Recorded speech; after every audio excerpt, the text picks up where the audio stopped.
Good afternoon, everybody, and welcome to this Africa Capital Markets Watch webinar, co-hosted by Making Finance Work for Africa and PricewaterhouseCoopers. My name is David Ashiaba, and I'm the coordinator of Making Finance Work for Africa. We'll just give people a couple more minutes to connect, and we'll begin shortly. Thank you very much.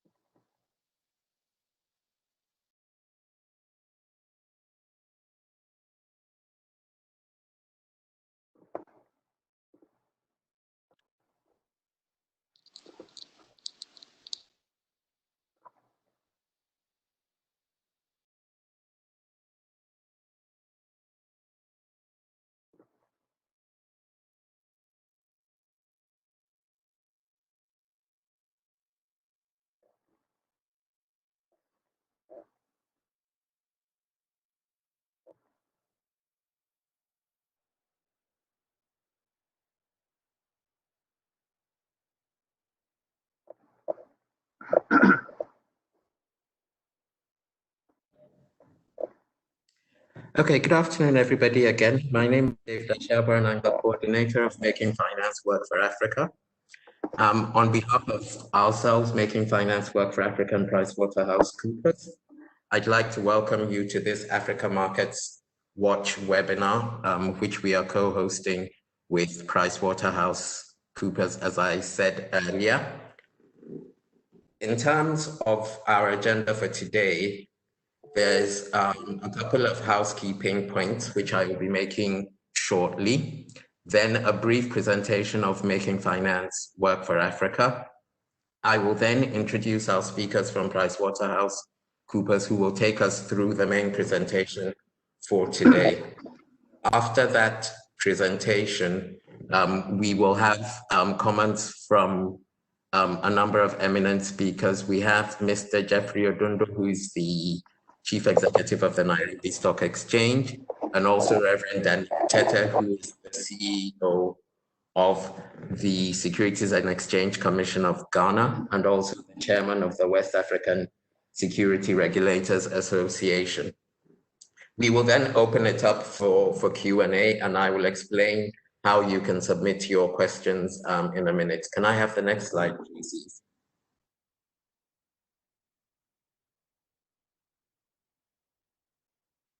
Thank you. So today's session is scheduled to last an hour, including Q&A. We do try to keep to the hour, but we do find that sometimes our webinars, go overboard a bit.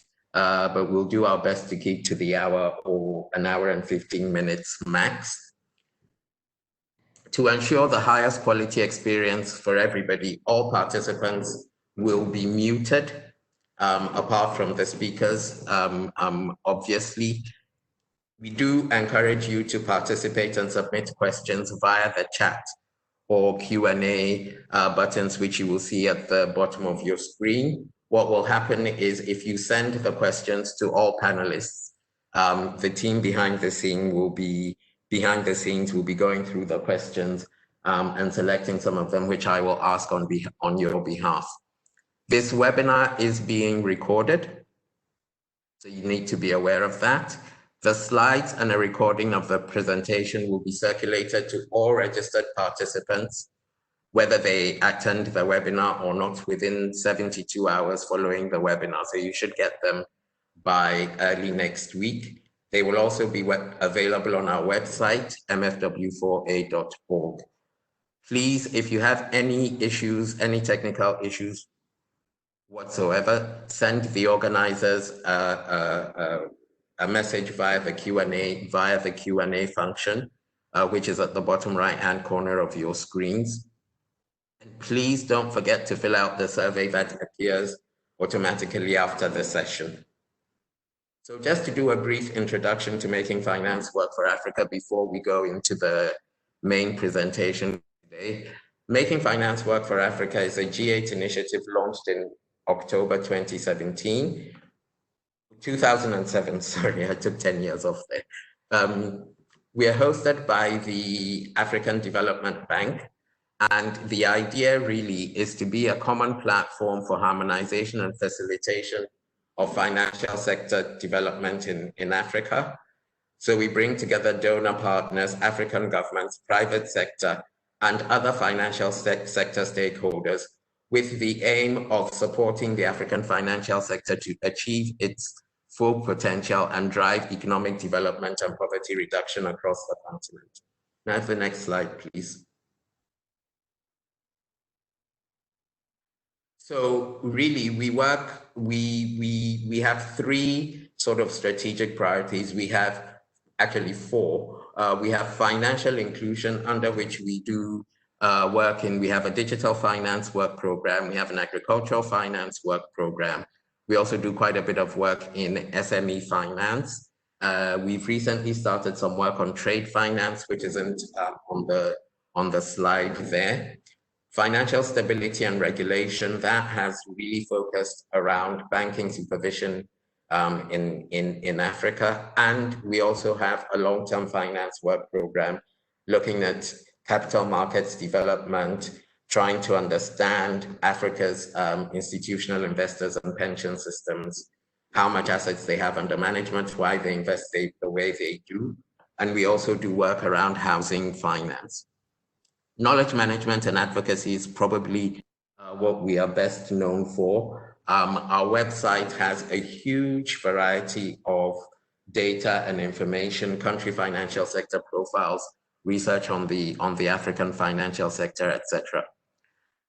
We are currently funded by the African Development Bank, the German government through BMZ and GIZ, the Agence Française de Développement, the European Investment Bank, the Dutch government through their Ministry of Foreign Affairs, Minbuza, the European Commission, and African Bank. So that's the introduction to making finance work for Africa. Today's webinar really is focused on African capital markets, and we wanted really to do two things.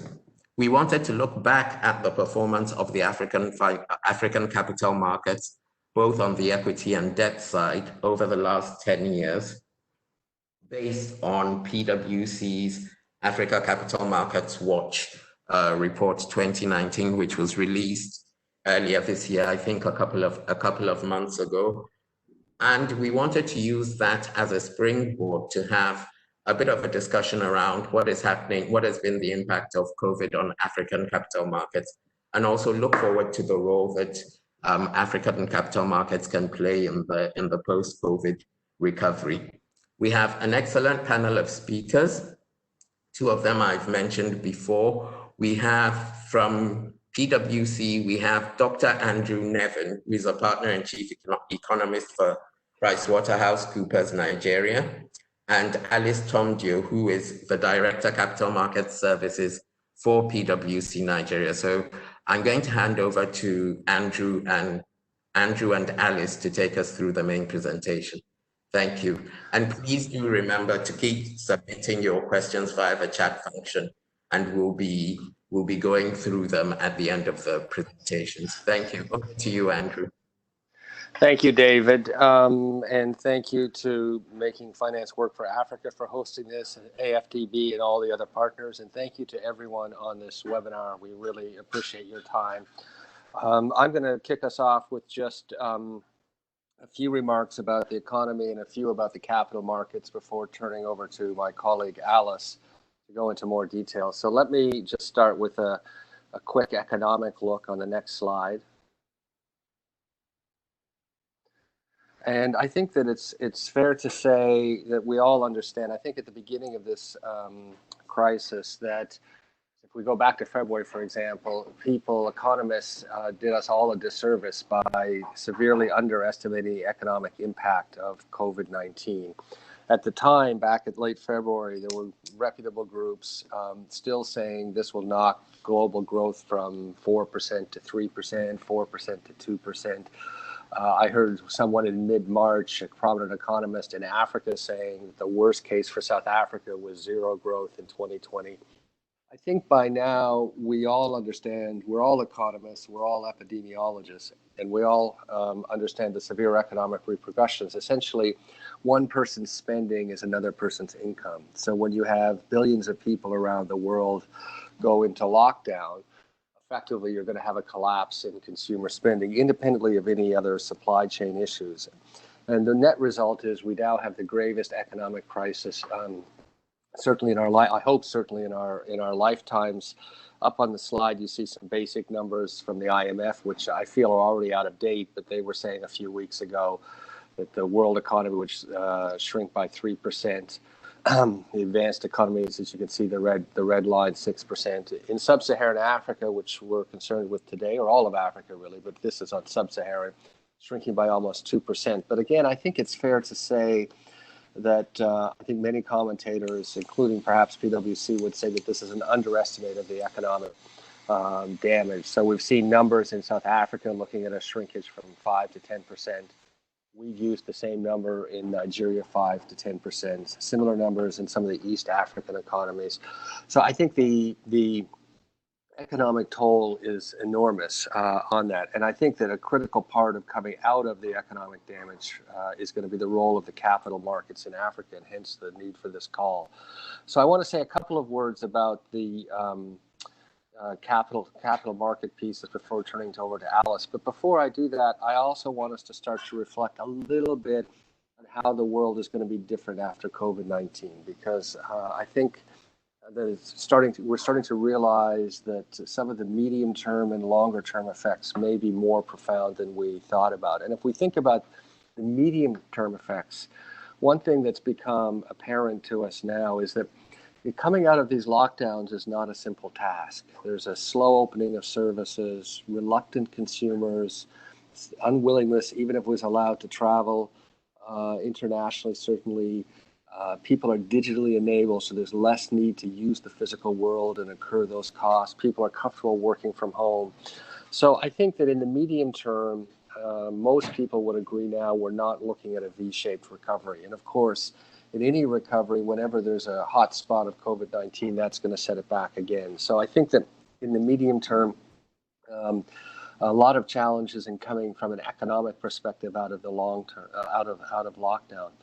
But in the longer term, even it's worth thinking at this stage about how the world will be different in things not going back to the way they were before. So if you think about some of the continuing economic impacts, we're 1 or 2 more years into the demographic shift of aging in all of the countries outside of Africa.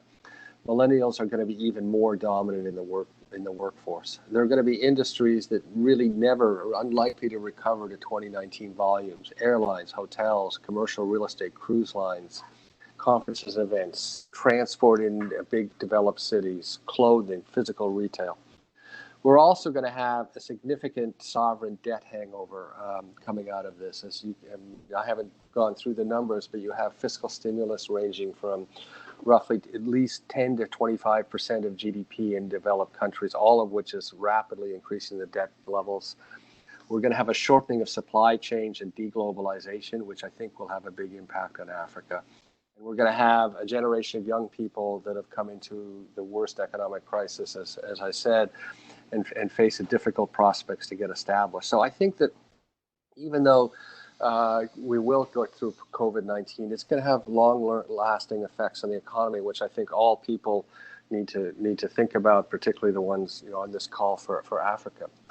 But turning back specifically to the capital markets issue on discussion, I thought it useful on the slide we have in front of you just to kind of look at, this isn't all capital markets, but sort of financial flows, the scale of financial flows in Africa. So this chart shows the equity capital markets in the gray bar, shows foreign direct investment in the yellow bar, and remittances. And of course, remittances aren't necessarily investment, but it just gives a sense of, as a part of the overall financial flows on the continent, how small the equity capital markets are at the moment. And of course, they need to be much bigger. And with the remittances, as I said, of course, it's not investment, but at least a third of the money that comes into remittances wants to find a home, an investment home. And one of the challenges that the continent faces is this enormous flow of remittances doesn't necessarily have an easy way to invest in Africa. And actually, there's a lot more focus on this, certainly in Nigeria, continent-wide. The Africa Union just launched, for example, a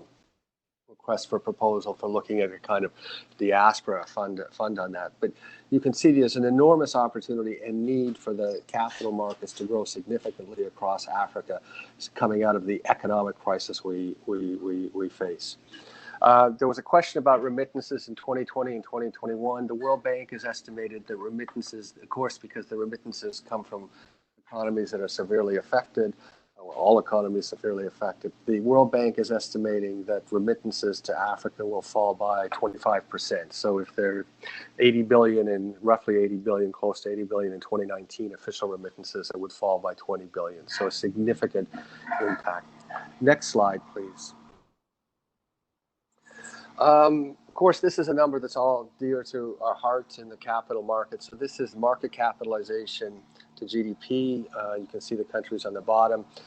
Interestingly, South Africa is the largest country we've chosen, not quite as large, I believe, as Switzerland or Hong Kong. But of course, it's distorted because we have Naspers and Tencent, and also because there are a lot of companies cross-listed at JSE that are not necessarily have a lot of business in South Africa. But I think what's critical for our discussion today is if we look at the African countries at the other end, so Egypt, Nigeria, very small market capitalization, just simply not enough names to invest in, not enough interest in the stock market in those countries. Morocco doing a little bit better. If we had to put a target for it, we might say India, sort of 75 to 80% of GDP is a good medium-term target. So certainly Egypt and Nigeria have a long way to go and a lot of opportunity in the equity capital markets. Next slide, please. And I'll just finish here. I think this is my last slide. Just looking, of course, one of the biggest sources of investments, whether it's equity or debt capital markets, of course, is the pension funds. So important to look at what's happening there. The story here is a little bit mixed. South Africa has a well-developed pension system. As you can see, over 60% asset to GDP in that. And Egypt, though, essentially has not started. Nigeria is a bit of a bright spot, and I think very critical in the next few years for the development of equity capital markets across the continent is getting the Nigerian pension funds involved in that. This was set up a little over 10 years ago. It's been very successful. You can see there at 25%. So let me stop there and turn it over to Alice. But I think the important parts are we're in the worst economic crisis of our lifetime. It's going to cause changes in both the short term, but medium term and longer term on the way the economies function. For Africa to come out of this economic crisis, the capital markets are going to be absolutely critical. And yet we just don't have, there's just a long way to go to get to that point. So Alice, over to you. Thank you, Andrew. So Eve, maybe we could go to the first slide. Yep, next slide. So essentially, we started the journey of providing information on activity on Africa's capital markets, both equity and debt, about 6 years ago. We started with our 2014 IPO watch. And later now, this is the first time that we've essentially looked at 10 years of activity. So from an equity capital markets perspective, we predominantly look at IPO and further offers being existing listed companies that essentially access the market for additional funding. So 3 things that I want to highlight here, and I'll try to, this is a historical view, as David mentioned, but I'll try to highlight key trends that are relevant for the discussion today and maybe a future outlook, especially in light of COVID.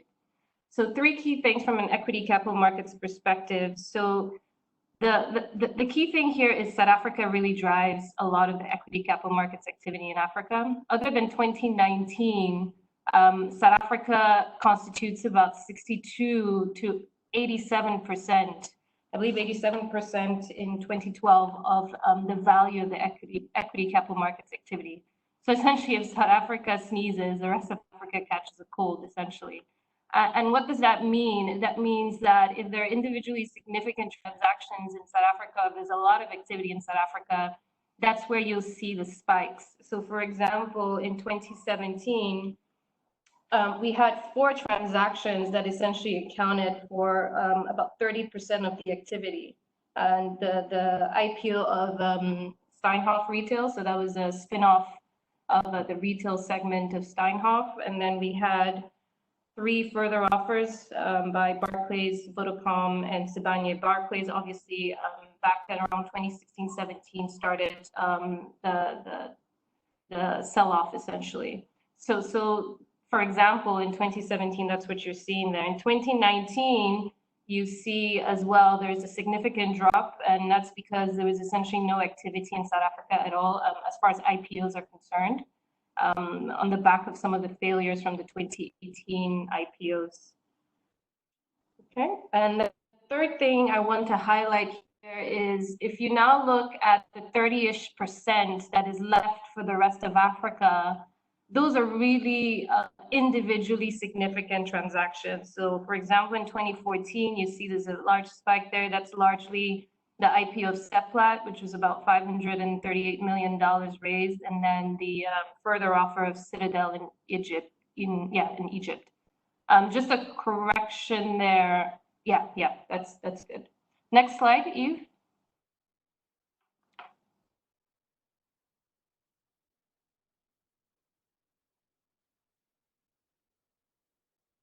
Can we go to the next slide?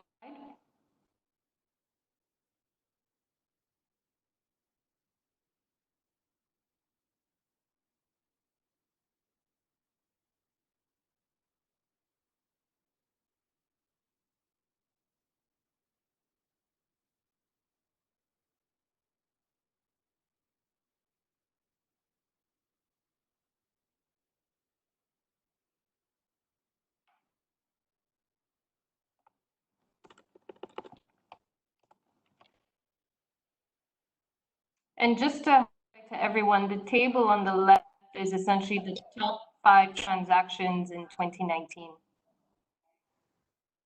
All right, perfect. So now if we just take a deep dive into to look at IPO activity specifically, there's 3 key things that I want to highlight here. The first thing is, other than South Africa dominating, which is a constant theme, by the way, because South Africa, from a value perspective, contributes like 60 to 80% of activity. So other than South Africa, I just want to highlight 3 other trends that we're seeing, which I think are quite relevant for our discussion as we talk through ways in which we can continue to drive development of the capital markets in Africa. The first thing is the rise of privatizations, and we typically look at privatizations also in the same light as government actions in general. Government actions being, for example, the government working and collaborating with certain private sector players to drive them to introduce themselves to the market or IPO in the market. So we've seen that particularly in the telecommunications sector in Nigeria, for example, in Tanzania, where we saw the IPO of Vodacom Tanzania. But privatizations, they are low value IPOs, but they have been on a steady increase over the past 3 years, particularly. So in Nigeria, for example, we saw the IPO of Skyway Aviation Holding, which was a pre-IPO privatization.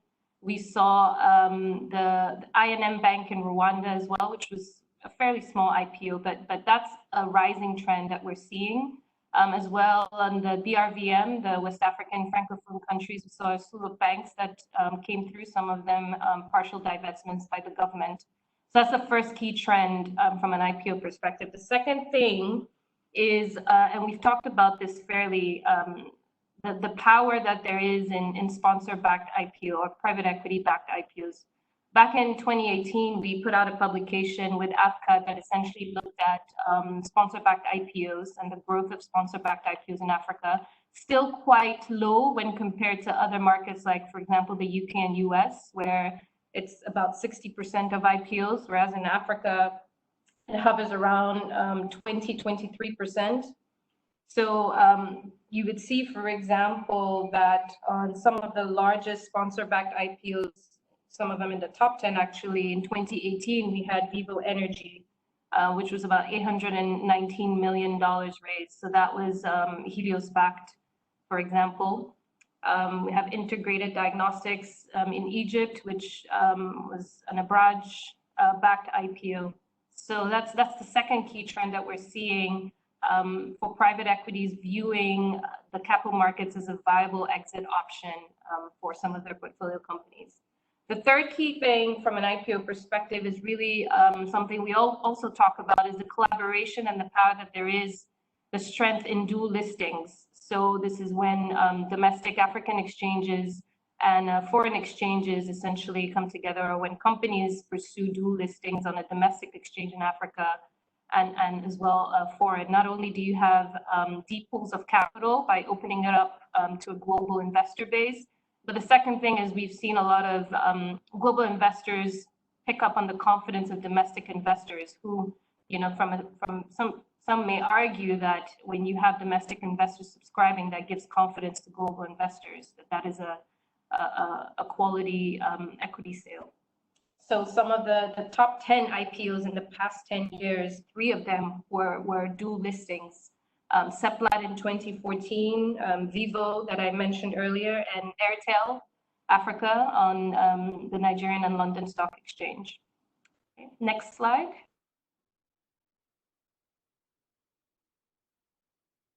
Okay, perfect. So the last from an equity capital markets perspective, further offers. So I think here, this is just the trends are the same as IPOs. Obviously, the further offer market is fairly bigger because here investors know these companies, and you see that companies tend to essentially access the market for rights issues, especially when other pools of capital are dry. So we see, for example, many are anticipating that in light of COVID, you'd see a spike in rights issues. And that certainly happened in Nigeria, for example, after the 2016 crisis, you see a spike in 2017 there.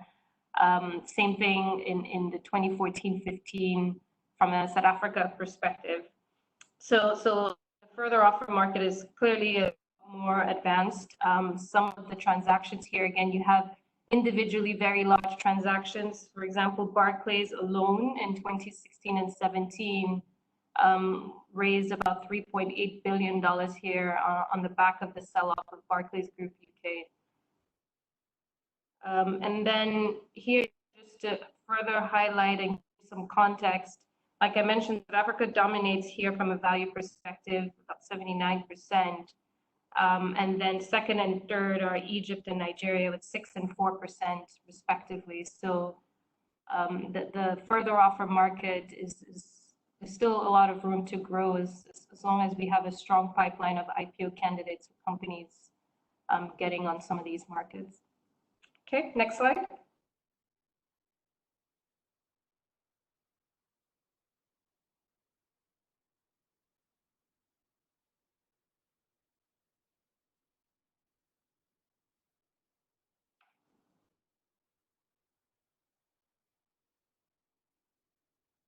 And just a point of correction on the prior 2 slides, and I will update this before Eve shares it.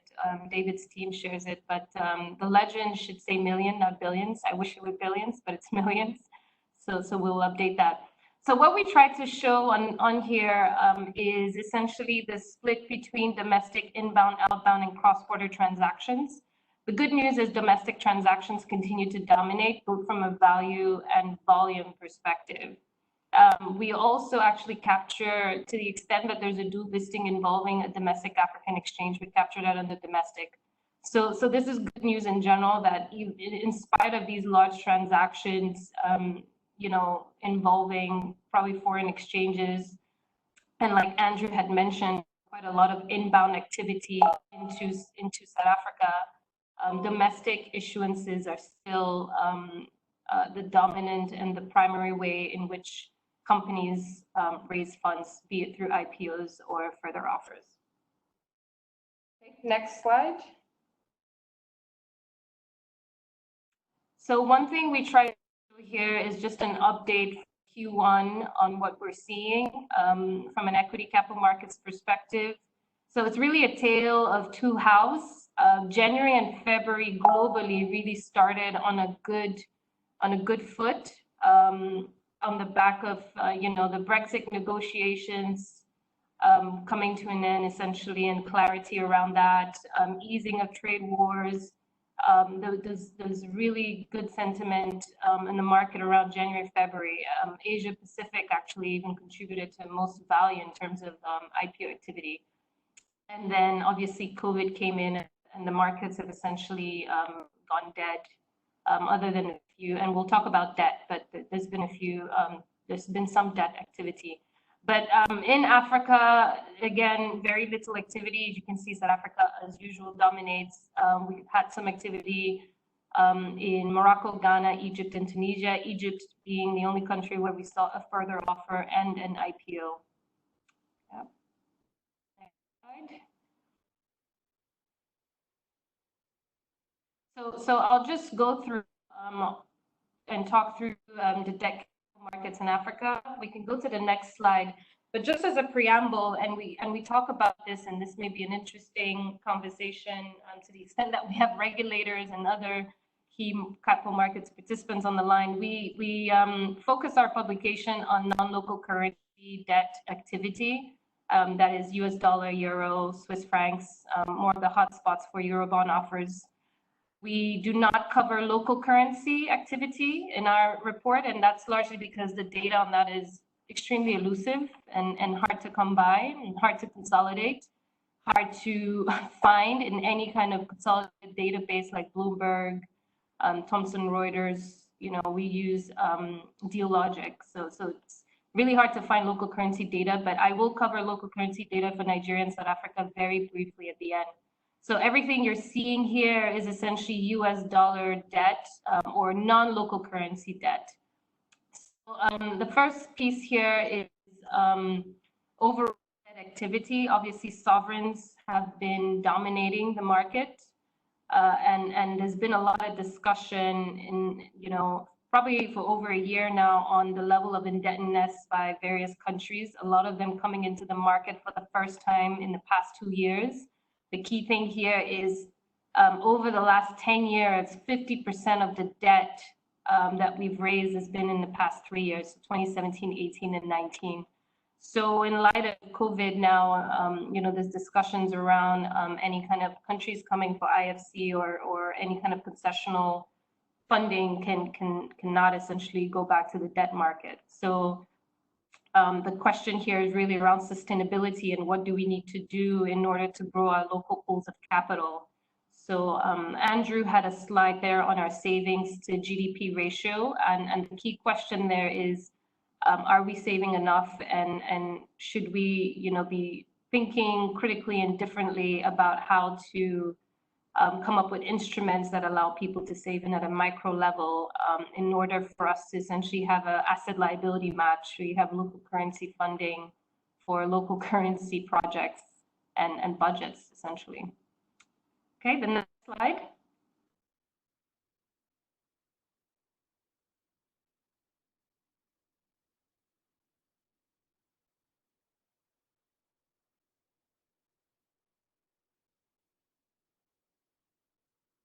Eve, can we go to the next slide?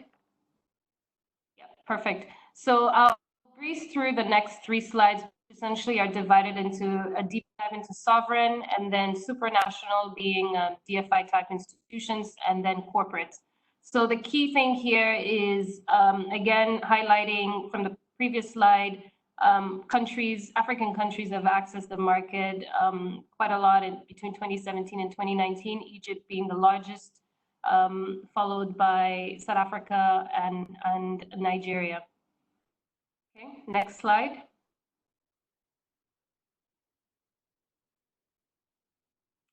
Okay, and then for supranationals, which are essentially development finance institutions, the African Development Bank is the largest supranational issuer. Interesting here is that we've had some first-time DFI type institutions access the market in the past 3-4 years. BOAD, Burundi's Trade and Development Bank as well. And obviously we've had repeat issuers like African Finance Corporation that accessed the market 3 times last year alone, and obviously Afri-Exim. So the key thing here is our supranational issuers have also been accessing the market, and we've had a lot of first-time supranational issuers as well access the market in the past 3 years. Okay, next slide.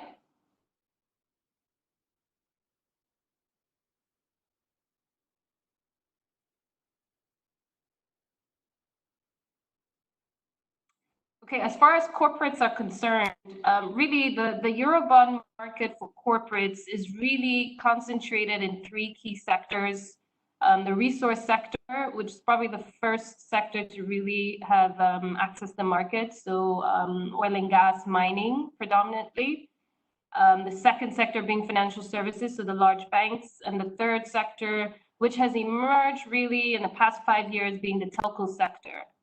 So last year, we saw the largest ever corporate Eurobond issuance in the telco space by IHS. They raised $1.3 billion in two tranches. That was in 2019, yes, worked on it. Yeah, 2019. So most corporate Eurobond issuers in Africa are really concentrated in those three sectors. And that's essentially something we don't see changing anytime soon. So other than South Africa, where you would see the likes of Steinhoff and Naspers, really those are the three sectors that are dominating the Eurobond market for corporates across Africa.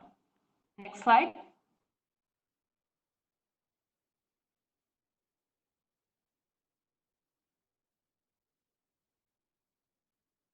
Yeah, so this is a little bit of a busy slide, but this is where we attempt to have a look at local currency activity in South Africa and Nigeria specifically.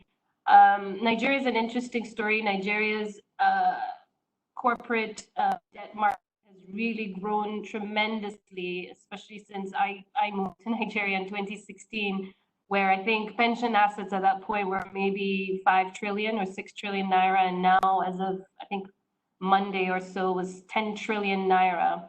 So you've seen a lot of first-time issuers that have really come into the market in the last 2 years.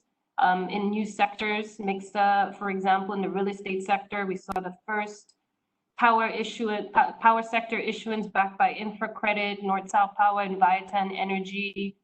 You've seen a lot of green bonds coming out of Nigeria by Axis Bank and North-South Power.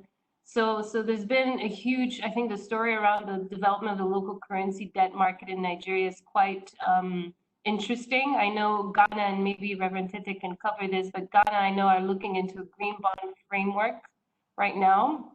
So it'd be interesting to think about how sustainable sources of financing are going to emerge, and especially in light of COVID. In South Africa, we saw some social bonds have been issued. They have a long history of issuing sustainable sources of financing, both at the subnational level and at the corporate level as well. But yeah, so essentially the issue we have with local currency is we believe it's quite large. We know it's quite large, but it's hard to essentially put a number around it just due to the elusive nature of the data. But that's something that we're working on to have that available for a wider audience. Okay, I believe that is all we have. So I will hand over to David.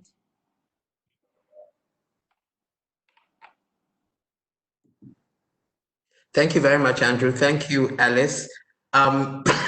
Before we go to Jeffrey and Reverend Tete, we have a couple of questions really focused on the data in your presentation. So maybe I thought we'd take those before we go to the broader comments. The first one is from Junji Ban.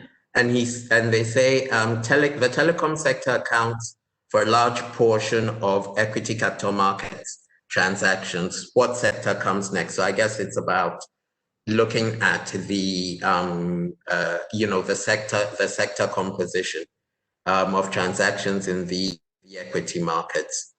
And then I'm just going to go and read the second question as well, and it's from Grace Kibutu Ogola, who asks, do the graphs reflect the rest of Africa as well, or only Nigeria, South Africa, and Morocco?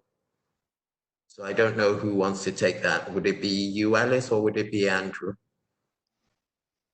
Yeah. I think Alice. Yeah, I can. So our report is available for all, and maybe David and his team can share a link. If you just Google Africa Capital Markets Watch 2019, it's available for all. So please fact check me after this.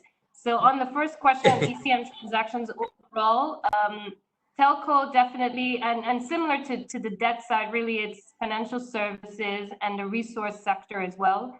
Again, because there's a heavy with South Africa, you'd have large consumer services and consumer products type companies popping in there like Naspers.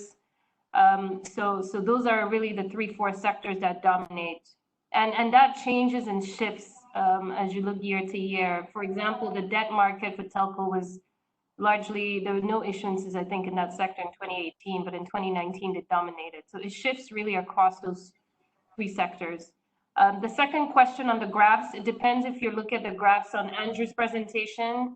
We just picked the larger economies in Africa, I guess, which are Egypt, Nigeria, and South Africa. Obviously, there are many other economies that are doing great in that space. So if it's Andrew's slides, we just picked the larger economies because the other ones were quite, the numbers, we essentially put it off scale. But if it's the Africa Capital Markets Watch, our publication covers all countries in Africa, except for countries where there is either no exchange or very little activity, which on the first page you'll see. So countries like South Sudan, Eritrea, we don't cover those markets. Ethiopia, that doesn't have an exchange. Yeah, but it's the entire continent. All right, thank you, Alice. And just to confirm that we do send the recording of the webinar to all registered participants, and we will include the link to the full report on your website so that everybody can obviously have access to it. So it's now my pleasure to introduce Mr. Jeffrey Odungo, who is the Chief Executive Officer of the Nairobi Securities Exchange. And Jeffrey is going to give us sort of his reaction to the presentation, and also talk a bit more about what they've been seeing as an exchange post-COVID and what some of the issues that are coming up for them are in this context. So Jeffrey, over to you. Good afternoon, audience. And David, thank you for this opportunity. I also want to thank PwC for their coverage of the African capital markets and the data provided. But just to react to a question earlier about what is the kind of what's the character of what's happening in East Africa, which I thought is good for me to share. So in East Africa, yeah, the capital markets have taken equally a hit from the COVID crisis. We've seen our trading volumes, the index declined by about 20% across the East Africa region. Our market caps have been a bit volatile. We are now at about $2.21 billion. We have definitely taken an impact of the international outflow, albeit not as much as the other markets have seen. But the bond markets have been pretty active, a lot of local capital raise. However, IPOs and further offer issues have been very, very low, largely because of the anxieties around the market. The general trading environment has been a bit surprising. Despite the fact that prices have come down, we are seeing better activity from the domestic front. Local investors are pretty active at the moment because of the exciting valuations and also the dividend yields, which are competing quite well with the fixed income instruments. So with that in context, I'd like to basically say that the COVID crisis was really something that sort of gave the market quite a shock. A number of markets across Africa had to put through circuit breakers to sort of slow down the impact of the price value of the drop in trading volumes on specific days. For instance, in Kenya here, when we received our first case on the 12th of March, we had to institute a halt within trading hours to really let the market absorb the information. And that's pretty much been the case with a number of other markets. What this has also necessitated is that because of the government protocols in terms of health and safety of people, where a number of measures have been put in place. Just narrowing again back to Kenya, we've seen requirements for us to social distance. We have requiremts for us to allow people to work at home. There is a curfew that takes place from 6 to 5 in the morning, and a number of other measures that have been put in place that necessitates a high level of social distancing and safety measures instituted. And so because of that, we have had to fully activate the BCP plans, and a number of our peer markets have done that. And these have involved people working from home, having the infrastructure sort of activated from home. The trading members and the trading community and the local broker communities have also been activated to trade again away from their offices. We've seen some exchanges like in Nigeria where they provided premises for staff closer to the exchange. Some markets have shortened the trading hours. And this is just a response to ensure that we're adhering to the health protocols and ensuring that our staff are kept safe. The capital markets have been equally responsive. I think because of this concern around social distancing, annual general meetings have been postponed and some have been allowed to go beyond the statutory limit. We've seen electronic AGMs now being held, submission of financials on portals. Again, I mentioned the trading hours have been narrowed and that kind of thing. So there's been a very positive response, and I must say that all the exchanges have done pretty well in terms of ensuring that markets remain active despite this challenge. So this COVID post-COVID event, I think, is going to be a new. It will probably take us to a new age, and we believe digitization is going to be one of the main focuses of most economies. And those that respond faster to this event would be very, very successful. We see a lot of trading on remote and using other channels, and that's something that's going to be very, very positive. We have seen investors now look at other alternative asset classes, which for a long time have been pretty quiet. For instance, the gold ETFs and REITs are becoming pretty popular. For us, we listed our ETF about 3 years ago. We've just seen heavy activity in the recent past, and that's a positive sign. As I said earlier, there is increased trading coming through because of the low valuations. However, it's more domestic coming through to take positions on this. We have seen government considering issuing zero coupon bonds and social bonds to support the health sector, and the fund managers are pretty keen on this so that they can be able to support the government. So the zero coupon bonds are being considered here. We are looking at how can we encourage our health sector to access the markets through programs to support funding. And here we're talking about partnering with external partners and funding partners to set up some form of bonds that they can access. Tax incentives is another measure that governments are putting in place. For instance, we've seen incentives to support the issuance of infrastructure bonds, where we are offering them at tax-free. On the green bonds as well, those measures have been allowed, and just to encourage that to happen. We've seen the lowering of the corporate tax rate by about 5% in Kenya, which again, that helps corporates reserve a bit more cash.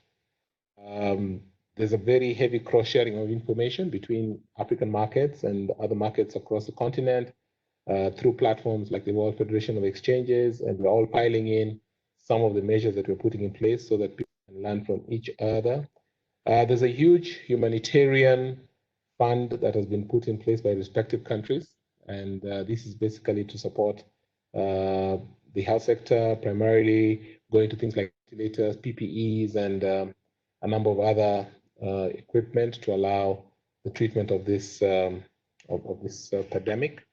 And generally, there's a high level of engagement. In Kenya, for instance, there is a very a clear legal framework now that is going to be what we call our disaster framework, and it's actually been put in law to ensure that should such events occur, governments are able to respond quite positively, and a lot of information sharing. So by and large, the markets have definitely taken a hit across all asset classes, but there's pretty much a lot that's being done by respective countries and respective capital markets to really sustain activity and basically just ensure that we are able to continue our role and support capital raising events by both the sovereign and the local and the corporate investors in our respective countries. So probably I'll pause there and allow for some reactions. Thank you. Thank you very much, Jeff. There's a couple of things there that I'd like to pick up when we come to the Q&A, particularly the issue about local investors. There's already a question around that, so we'll come back to that. But right now, what I'd like to do is to introduce Reverend Danielle Petty, who is the Managing Director of the Securities and Exchange Commission of Ghana, and also the Chairman of the West African Securities Regulators Association, to give us, his insights, both from a regulatory point of view and from perhaps what is happening on the other side of the continent in West Africa. So Reverend Daniel, over to you.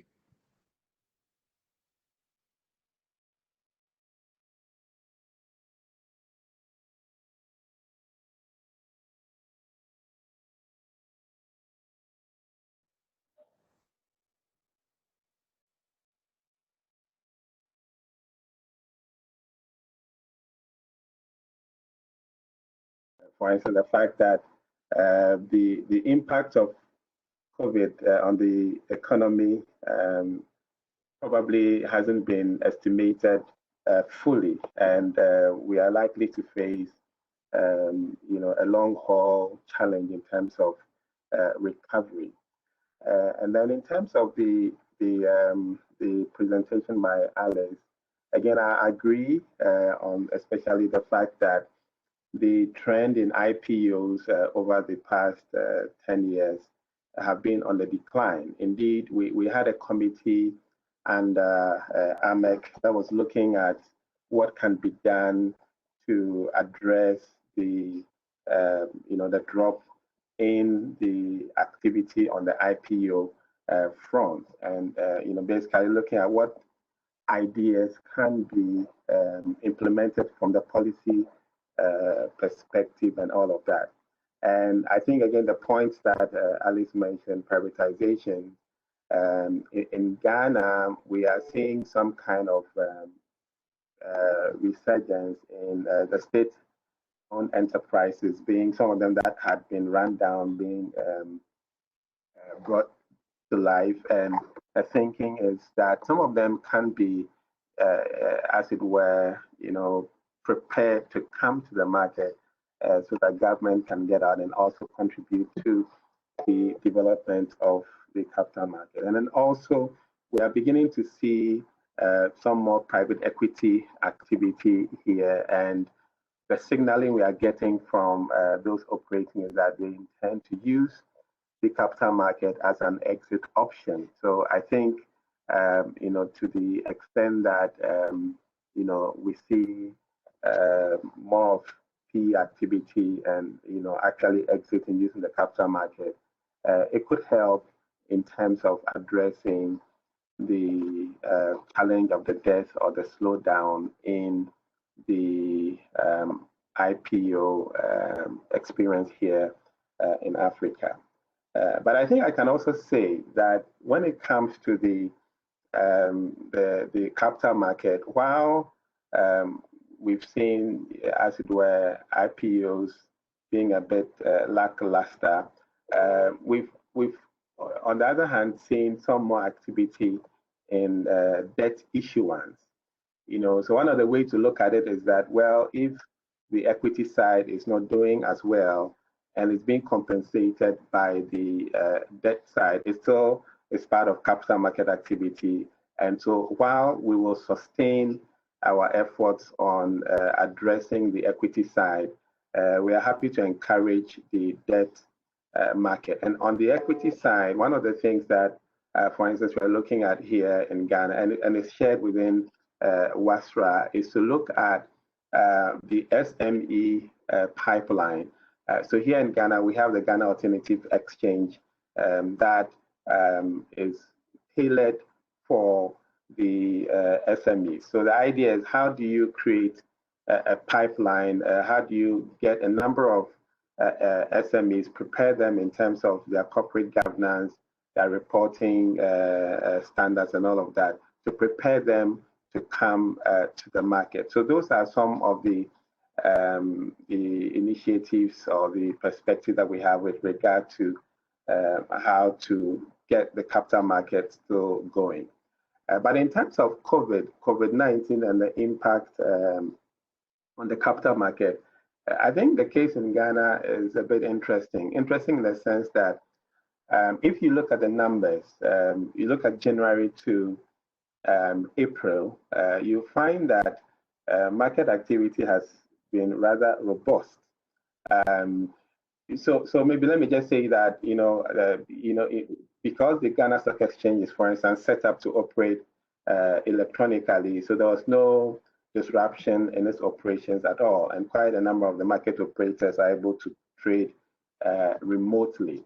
So if I can just put out some numbers, between January to April of 2020, in terms of volumes traded, we have 128.8 million volume of shares traded. If you look at the corresponding period in 2019, you have 49 million. So you can see a big jump. In terms of value traded, we have about 99.2 million value traded for between January and April, and then for the corresponding period in 2019, you have 72 million. So you can see activity, and from my checks with the exchange, quite a lot of the activity is from domestic activity or the local investors. So that is interesting. Even though the performance of the index has been heading south, but the thinking is that there may be other issues that may be attributable to that. For instance, we've had some cleanup activity within the financial sector over the last couple of years, and that could be part of why the performance of the market has been lackluster, apart from the fact that maybe 3 years ago we had the stock exchange put out a very good return. So you're having, this will be the third year that the index happens to be in the red. But overall, I think it's clear that the activity on the market hasn't been, if you like, at least for now, hasn't been negatively impacted by COVID. Even though I must quickly add that the April numbers seem to have been slowed down a bit. So maybe there's a lagged effect there. But I think that some of the challenges that the COVID-19 brought had to do, for instance, with disclosure and reporting issues. So because a number of the firms, as they were going through having the auditors go through their books, because of the protocols put in place, it basically slowed things down. And then there's the issue of, for instance, corporate governance in relation to annual general meetings that companies have opportunity to account to shareholders.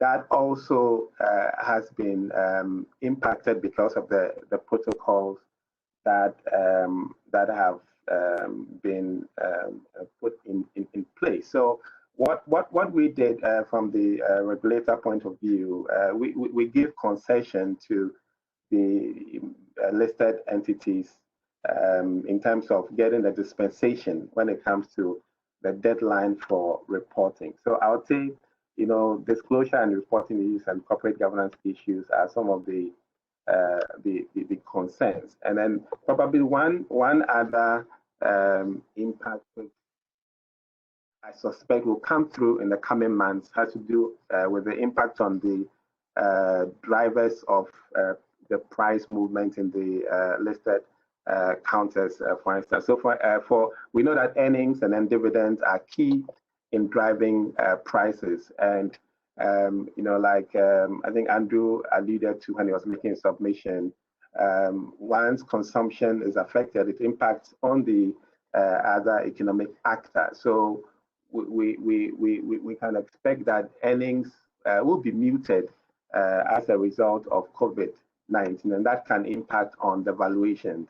And then also recently, the Bank of Ghana directed the banks not to pay or declare dividends in view of the fact that some exceptional expenditure has had to be borne by banks within this COVID era. And we know that dividends has a way of impacting on price movement, and the banks are the dominant listed securities on our market. They drive the market. So if they're not paying dividends, you can only imagine the kind of impact it is. So I think that the COVID has had some impact, though not very strong in terms of the volume or value traded. The performance of the index has already been in a certain a negative zone. So again, I'm not sure we can attribute it to the impact of the COVID, but I think going forward, impact on earnings ability of the listed equities can impact the way the market behaves. But okay, I think my time is up. So I think maybe I'll leave it there, and I'm sure when we get to the Q&A and more issues, we can address it. Thank you, David. Thank you very much, Reverend Daniel, for those insights. It was, for me, the most interesting, one of the things that I took from there was this issue of a domestic investors and how they are really entering the market now. And that ties into our first question, well, our first couple of questions, which are from Jackie Irving. And she says, realize your focus is on foreign currency denominated corporate bond issue due to data constraints. However, to what extent do you think local currency corporate bond issues have been constrained by a lack of well-established benchmark yield curve provided by sovereign issues? Or to what extent is that due to the lack of a well-developed local institutional investor base? So I don't know who, if anyone in particular wants to tackle that.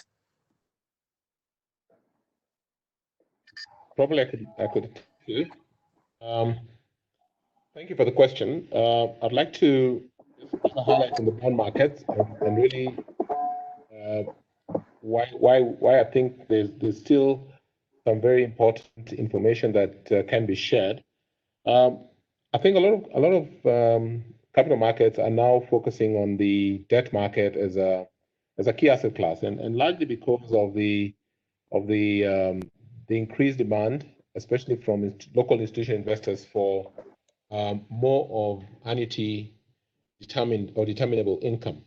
And speaking, maybe putting Kenya into this perspective, I think in the financial year for the government, I think total amount that has been raised locally through sovereign bond issuance is about $2.5 billion. And all the issuances that are raised by the government are actually automatically listed on the exchange, and there's been increased activity. The value of outstanding government debt paper is now in the region of about $18 billion. And it's largely a very popular asset class domestically. We have a very established yield curve that provides a very clear link between duration and the yields, and which is actually being used to price off these assets. And hence, there is an ongoing continuous development of the market through a framework that we have managed through the central bank to ensure the growth and development of these markets. Now, the market in Kenya is also highly automated, and these allows for high level of trading efficiency, more liquidity coming into the market, and that helps provide more confidence for the sovereign to do more raises.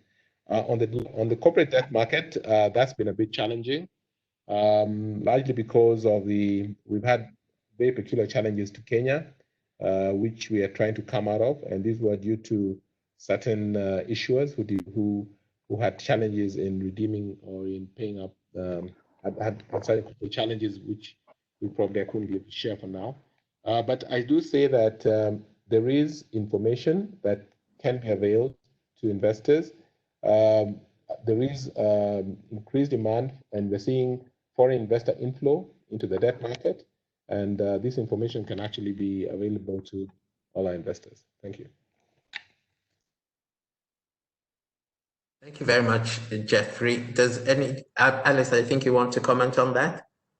Yeah, I just wanted to add one to what Mr. Adunda had to say. I think from my experience, at least operating in across West and Central Africa and talking to a variety of different issuers, engaging across different stakeholder groups, I think it's a competitive with different things. There's the supply and demand, but I think one thing rings true in most markets, and that's really around pricing and issuer education. So you would meet a lot of issuers who have a bias towards bank debt, especially when the pricing is largely, maybe 100 basis points, 50 basis points difference.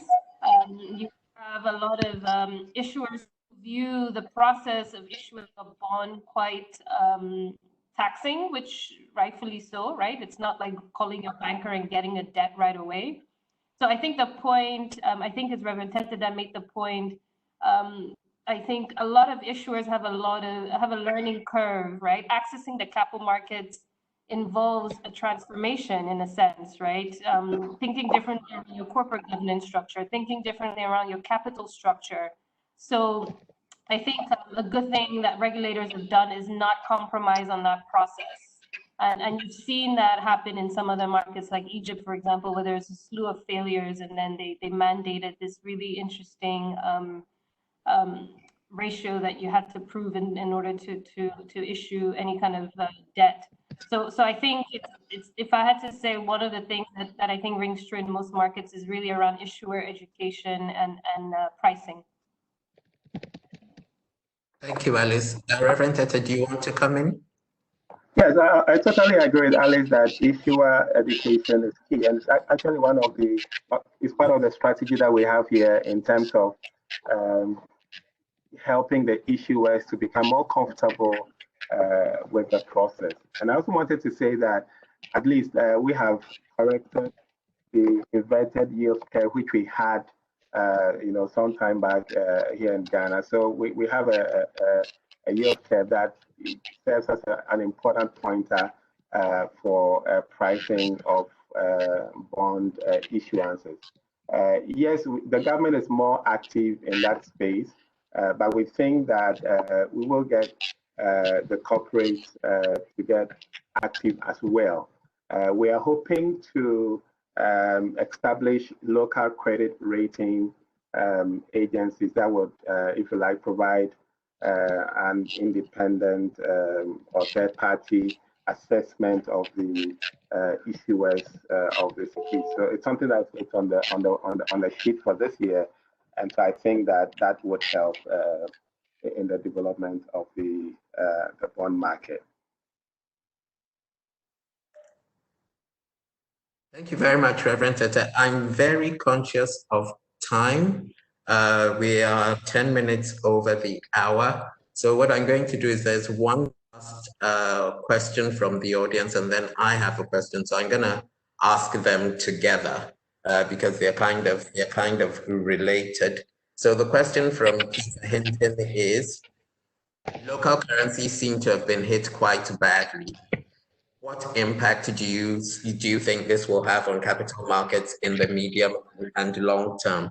So I'm going to ask all our speakers to take that question in turn, and at the same time, just give us a bit of, their reflections, their insights on what role they see capital markets playing in the recovery, and what needs to be done to enable the capital markets to play a positive role in the economic recovery. So I don't know what order you want to take that in.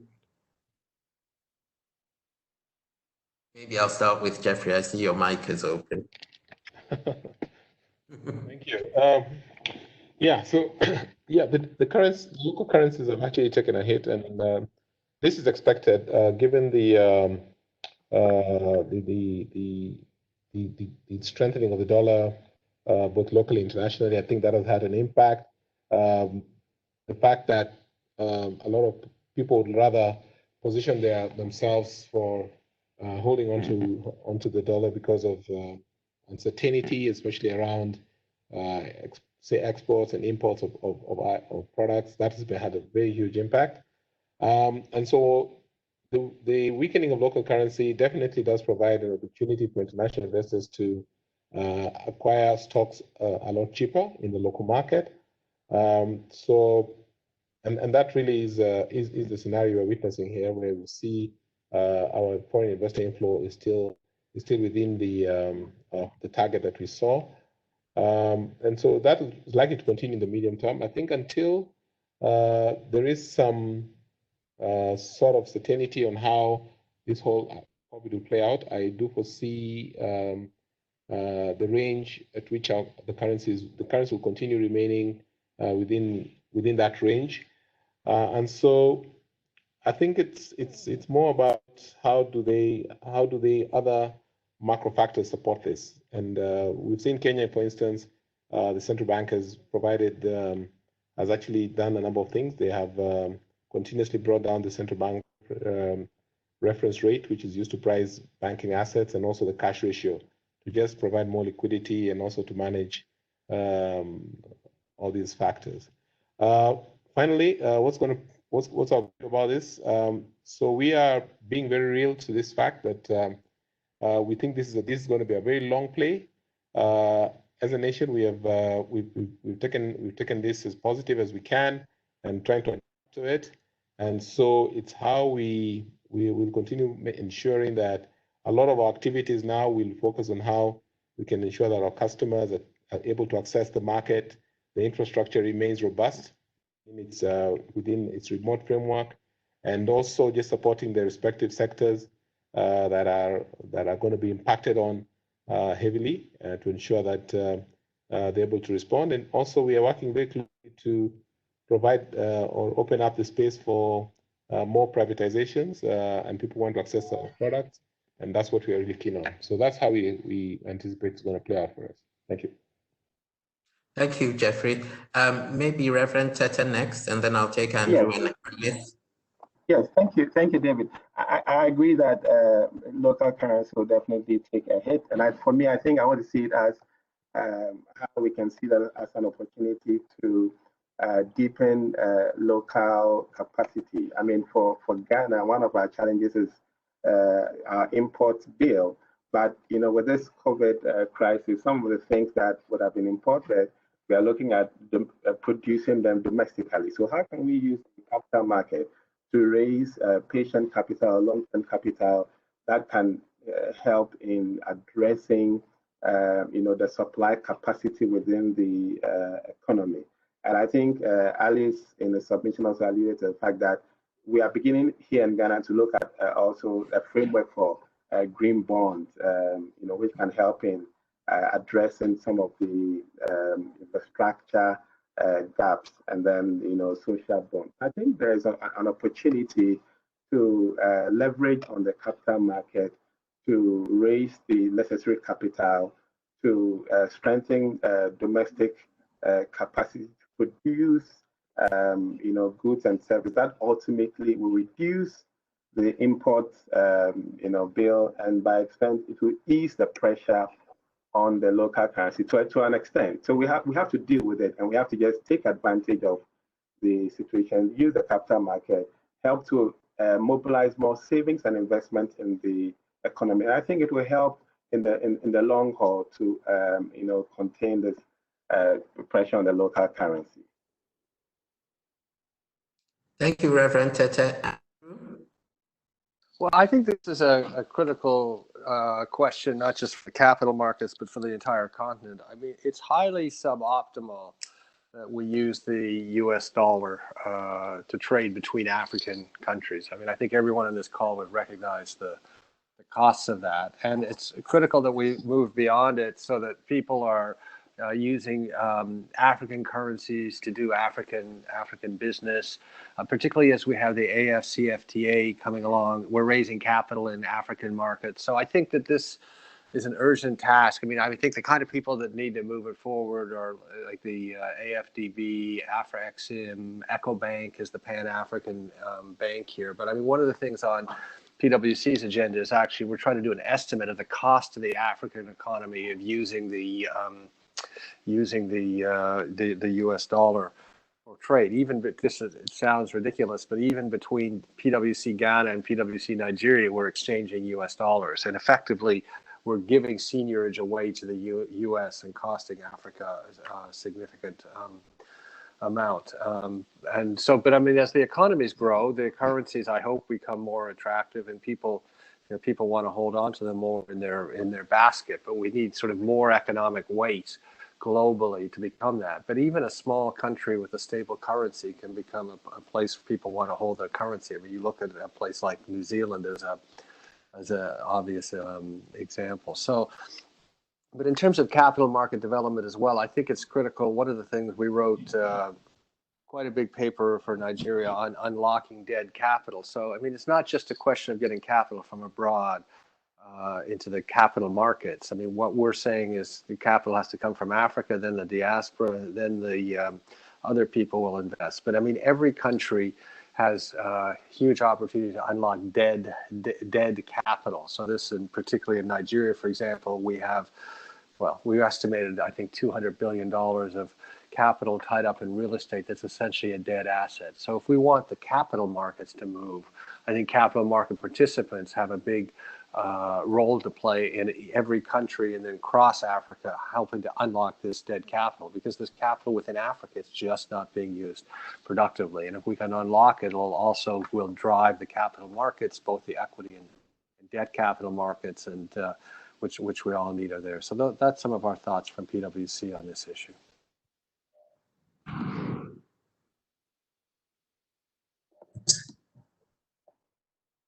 Thank you, Andrew. Anything to add to that, Alice? Yeah, I mean, I think just to add two final thoughts, which are really the same thing that Reverend Tete and Andrew have mentioned, which is one, and really the question as well, the drive for more local currency financing. I think this cannot be overstated, and it's really a win-win for investors and issuers. You're seeing, for example, in Nigeria, where the central bank essentially has to defend its rate, and you have 50% or so of our market with foreign portfolio investors, right? So if we have more investors participating in the market locally, that essentially helps overall the economy and our currency in a sense, right? So I think the issue around local currency financing cannot be overstated. We need to save, and we need to essentially have that financing directed more locally using local currency.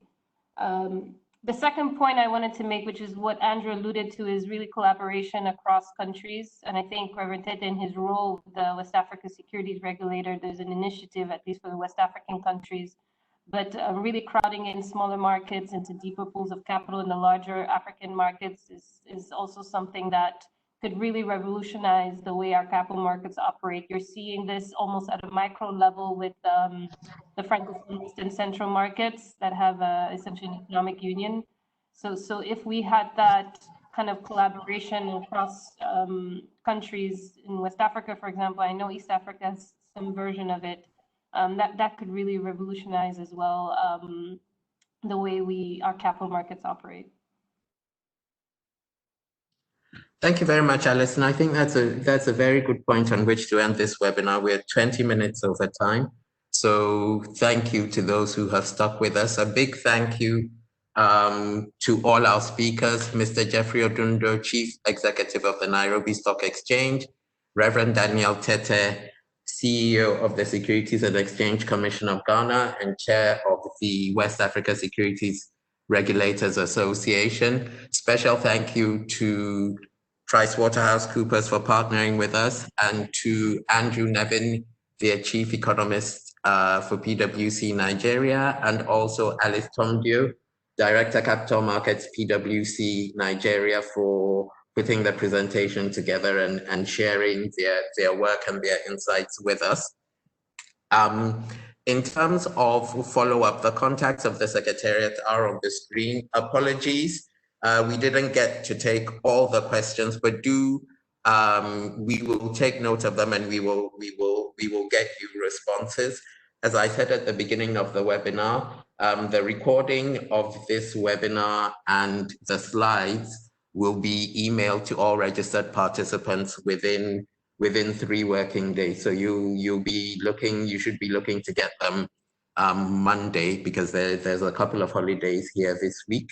And also we will include in that email a link to to PwC's Africa Capital Markets Watch, on which this webinar has been based.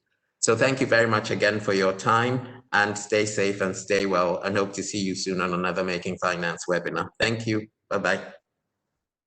Thank you too. Bye-bye. Thank you, David.